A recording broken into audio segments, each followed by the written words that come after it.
Olá, alunos do sexto ano, como vocês estão? Tudo bem? Vamos dar continuidade às nossas aulas da semana? Vamos? Observem aí a pauta.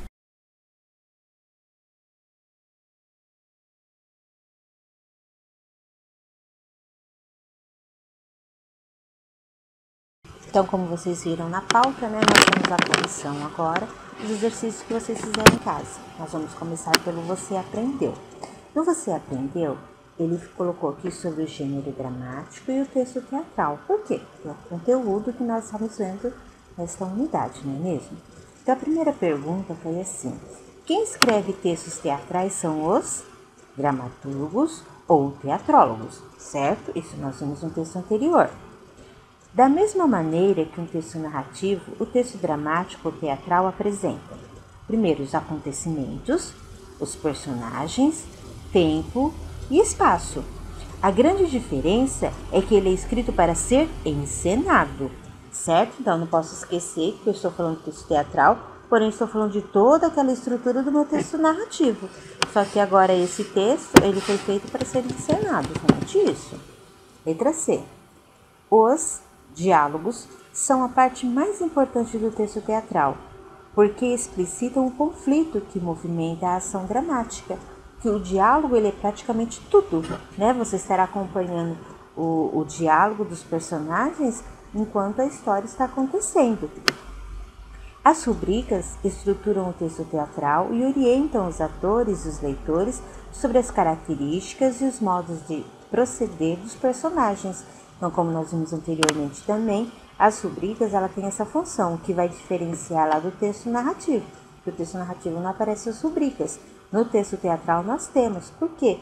Porque precisa estar mostrando para os atores como eles devem estar fazendo, quando devem entrar ou sair, qual deveria ser a fisionomia do rosto deles, que é muito importante no texto teatral. Letra E.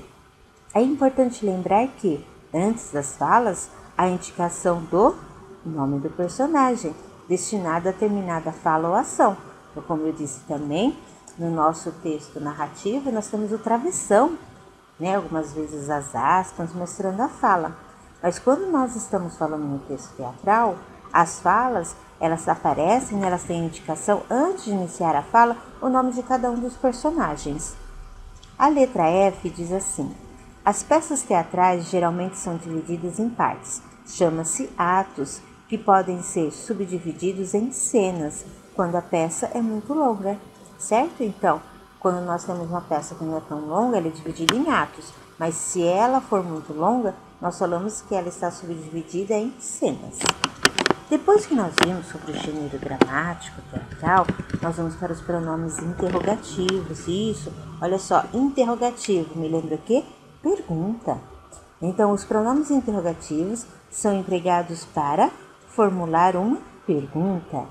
São exemplos desse tipo de pronome. Então, alguns exemplos: o quem, quanto ou quantos, quanta ou quantas, qual, quais, o que.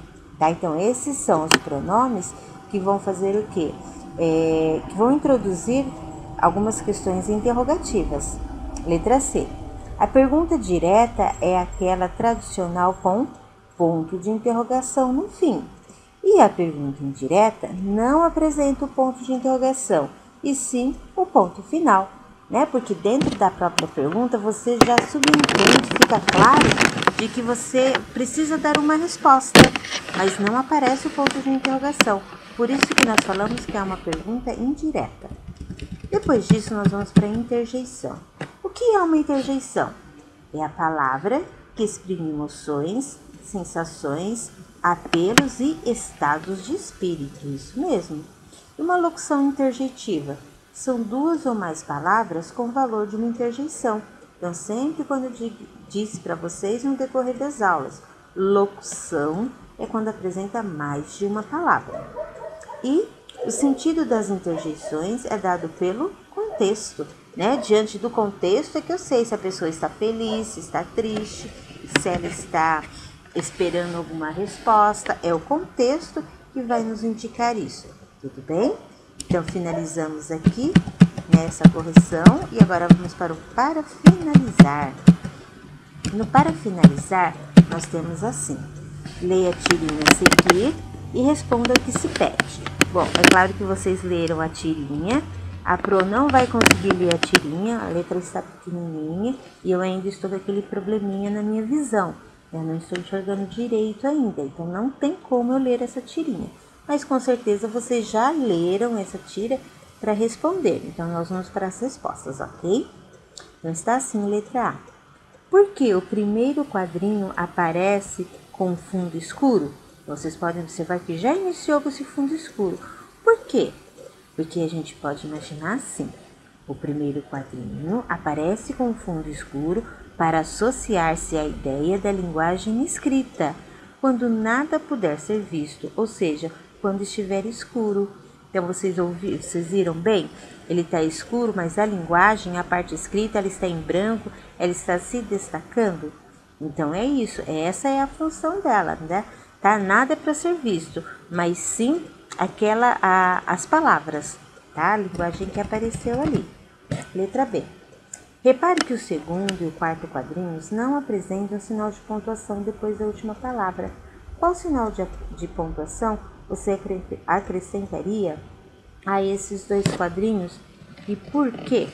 Bom, então aqui a gente tem os dois quadrinhos, infelizmente não posso ler, então vamos para a resposta, tá? Então vocês vão colocar lá do ponto final, por quê? Porque trata de frases declarativas, certo? E no último quadrinho também há a possibilidade do emprego do sinal de exclamação, certo? Então, quando eu uso o ponto final, são frases declarativas, como ele estava declarando algo, tem que ser usado o ponto final. E aí ele já se estendeu para o último quadrinho, né, que tinha a possibilidade do sinal de exclamação. C. Comente a expressão facial da personagem no último quadrinho, que está diferente das expressões anteriores. O que teria provocado essa mudança? Então vamos ver lá. Olha como está o semblante dele. Né? Então nós temos a resposta. No último quadrinho, a personagem mostra-se feliz, pois a presença da flor transformou seus sentimentos. Antes, quando os quadrinhos mencionavam obstáculos e situações difíceis, ela parecia tensa e triste. Depois, ao aparecer a flor, símbolo de amor, ela se sentiu encorajada a enfrentar os possíveis obstáculos da vida. Bonito, né? O próximo diz assim: leia o poema a seguir, Menina na Janela. A lua é uma gata branca, mansa, que descansa entre as nuvens. O sol é um leão sedento, mulambento, que ruge na minha rua. Eu sou uma menina bela, na janela, de um olhar sempre à procura. Sérgio Caffarelli. Então nós temos assim. Nesse poema, há o predomínio da linguagem denotativa ou conotativa? Explique sua resposta. Então nós podemos observar que nós temos uma linguagem conotativa. Por quê? Porque essas palavras que foram empregadas aqui, elas têm um sentido incomum, um sentido figurado, que depende do contexto. Quando eu falo, a lua é uma gata branca mansa, que descansa entre as nuvens. Então nós podemos observar que isso não pode acontecer na realidade. Então nós falamos de conotação, né? No sentido figurado apenas. Nas duas primeiras estrofes, há o recurso poético da metáfora ou da comparação. Justifique a sua resposta. Então, para isso, eu tenho que lembrar sobre a metáfora e a comparação, que na comparação eu tenho o termo comparativo, que ele sempre vai aparecer. E na metáfora é aquela comparação mais direta, que não aparece o termo comparativo. Então, é isso que vocês tinham que observar.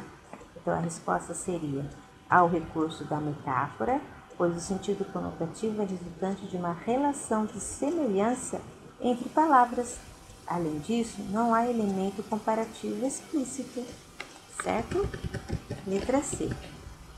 Nas duas primeiras estrofes, há quantas orações? Justifique sua resposta escrevendo os verbos que acompanham. Então, olha só, o que nós já sabemos? Nós sabemos que, quando falamos de orações, obrigatoriamente precisamos ter verbos, não é? Então, agora, a quantidade de verbos é que vai me indicar a quantidade de orações que eu tenho. Só que eu tenho que tomar muito cuidado. E quando esses meus verbos estão juntos, eu tenho uma locução verbal. Então, eu não posso contar como 2 verbos, tá? Eu conto como uma locução verbal. Quando eu vou ver a quantidade de orações, vejo a quantidade de verbos, mas os meus verbos estão separados. E nesse caso, há 2 orações em cada estrofe, cujos verbos são e descansa na primeira estrofe e e muge na segunda estrofe, certo? E a D. Com base em sua resposta ao item anterior, responda: há período simples ou composto nessas estrofes e por quê? Então, eu vou verificar. Para que tenha um período simples ou um período composto, eu vou trabalhar com o número de orações. Dependendo de quantas orações tem, eu vou classificar o meu período. Se eu tenho uma oração, o meu período é período simples. Se eu tenho 2 ou mais orações, o meu período é composto. Então, nós podemos observar lá que há período composto. Por quê? Porque cada estrofe é formado por 2 orações. No próximo, vocês têm aqui, leia a tirinha a seguir. Essa tirinha já dá para ler. Então, está assim. E aí, ele finalmente estava em casa com seu fiel cão adormecido a seus pés. Viu? Alguns cães dormem aos pés do dono, dos seus donos. Vocês podem observar o que aconteceu, né? Com o que ele fez ali. Porque a fala do primeiro quadrinho aparece entre aspas, nós já vimos isso. Por quê? Porque indica que o personagem Charlie Brown ele está lendo algo escrito em um livro, ou seja, uma espécie de citação. Há quantas frases na fala do segundo quadrinho? Classifique-as em verbal ou nominal. Então, eu tenho que observar as minhas falas. Para que ela fosse verbal, precisaria ter verbo. Para que ela fosse nominal, não pode aparecer verbo. E quem nós temos lá? Nós temos 2 frases verbais, porque vocês podem observar que apareceu o verbo. Dessa forma, verbo verbal indica uma oração. Com que intenção as reticências foram usadas na fala do segundo quadrinho? Então, eu sempre tenho que observar o que as reticências querem transmitir para o seu leitor. Aqui as reticências foram usadas para sugerir que a fala de Charlie não foi completada, possivelmente a respeito de uma ideia ao Snoopy, para que ele se deitasse aos pés de seu dono. Depois disso, nós temos lá. Repare na expressão de Charlie Brown, no último quadrinho, e escreva uma interjeição ou uma locução interjetiva que expressem seus sentimentos diante daquela situação. Como você viu, né? Ele está falando do cão dormindo aos pés do dono e de repente olha o que ele encontra lá, né? Pelo jeito ele vai ter que dormir nos pés do Snoopy. Então, uma sugestão de resposta seria: puxa, essa não. Mas aí cada um elaborou a sua própria resposta, certo? No quarto diz assim: leia o texto a seguir para responder as questões. Meus 8 anos. Oh, que saudade que tenho da aurora da minha vida, da minha infância querida, que os anos não trazem mais. Que amor, que sonhos, que flores, naquelas tardes fogueiras, à sombra das bananeiras, debaixo dos laranjais. Casimiro de Abreu, grande escritor. Vocês têm assim. Qual é o tema do poema de Casimiro de Abreu? Então, nós podemos observar que ele fala muito de uma saudade, né? Saudade do quê? Saudade de um tempo da infância. Para ele foi um momento feliz e de agradáveis lembranças. B. Qual é o sentimento que a interjeição "ó" expressa nesse contexto? Bom, quando eu vi o "ó", me transmitiu o quê? Uma admiração, não é mesmo? Uma satisfação, ou então até mesmo uma alegria. Explique o emprego das vírgulas no quinto verso. Então, de que forma ela foi usada? Elas foram usadas, nesses versos que nós temos aqui, para separar itens de uma enumeração. Então, sempre que eu vou separar itens de uma enumeração, eu vou colocando as vírgulas, certo? Então, foi bem simples, né, essa resposta.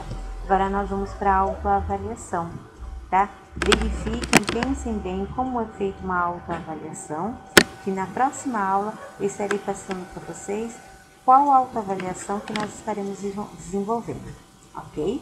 Então, até a nossa próxima aula.